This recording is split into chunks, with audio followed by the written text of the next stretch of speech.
Okay, so we are doing the qualifying, which is just sort of one-on-one competition. You move up the ranks and you can win points and stuff in CubeStation and use them for things. Don't quite know what. I actually think you can get actual physical product with it. But if the timer goes for a while, like it is right now, it means there's not a lot of people online, or at least at my level, and you might have a bot. So warning, you have a bot. One is that the name is Cuber_random letters.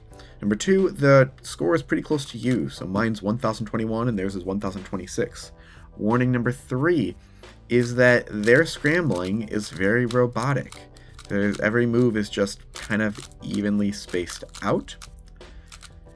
Warning four is that they're going to do layer by layer. Now, so far, all of these signs are not 100%. Like, it's not that if you see that, it's always going to be a bot. It could just be someone who does layer by layer. However, after they finish, what's going to happen if they DNF, which usually the bots do, which means they have to finish in 19 seconds, what will happen is their cube will reset.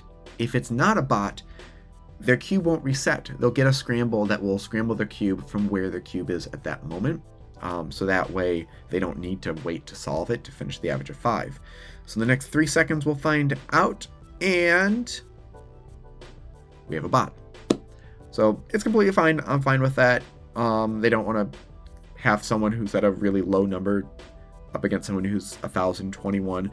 However, it's not ranking people with similar times. So there's people who are lower numbers who are probably faster than me, and people who have much higher numbers who are slower than me. So it's not the greatest thing there.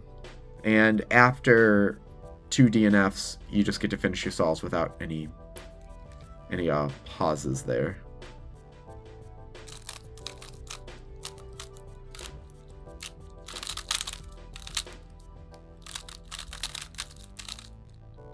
Ugh, that was rough. So yeah, so I do have to wait about 15 seconds here, but then I get to just do the last 3 solves. If you're new to qualifying, they are the one-on-one matches. When you start, you just do 1 match.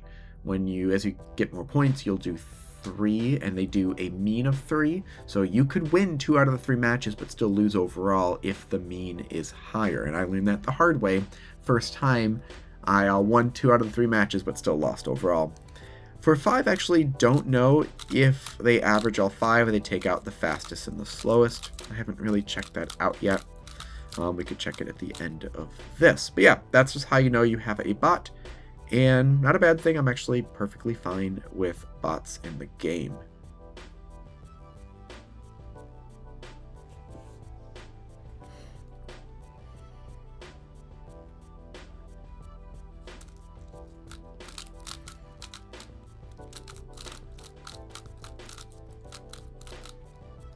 So we can see with that one, they DNF'd, but it still stayed the same.